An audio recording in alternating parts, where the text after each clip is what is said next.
This is the AQA AS Maths paper, May 2018, looking at paper 1, and we're on question 3.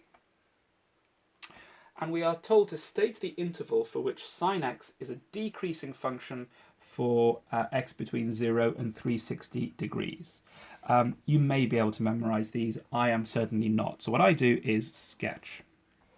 And we're going between 0 and 360. It almost feels weird doing this, being so used to doing it in radians. But if that's going to be 0, my sine curve starts at 0, so it does something like that. That's going to be 360, that's going to be 180.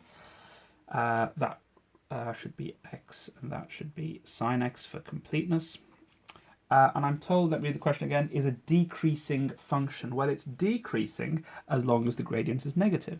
So that must happen from that point up until that point. And that point obviously is going to be 90, and that point is going to be 270. So I suggest my answer is between 90 and 270.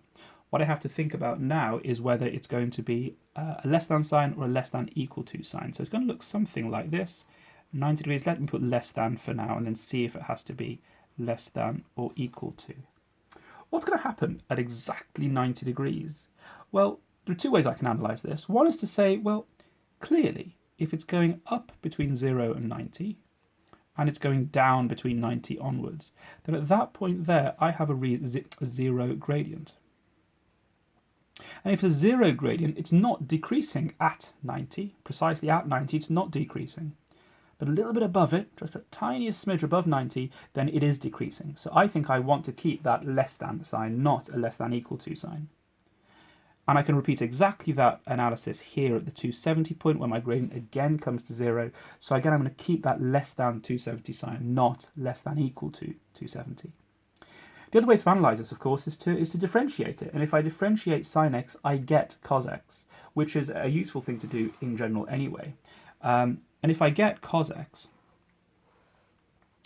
if I differentiate that, it starts at 1, it drops there, and goes back up to there. And you'll see that because at this point at 270 and at this point at... try again, sorry.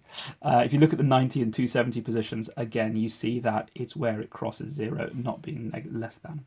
So that's there and there. So that's why I can use cos instead. I think just looking at it and saying, well, it's 0 at 90 and 0 at 270 means I can simply use the less than signs, and there's my answer.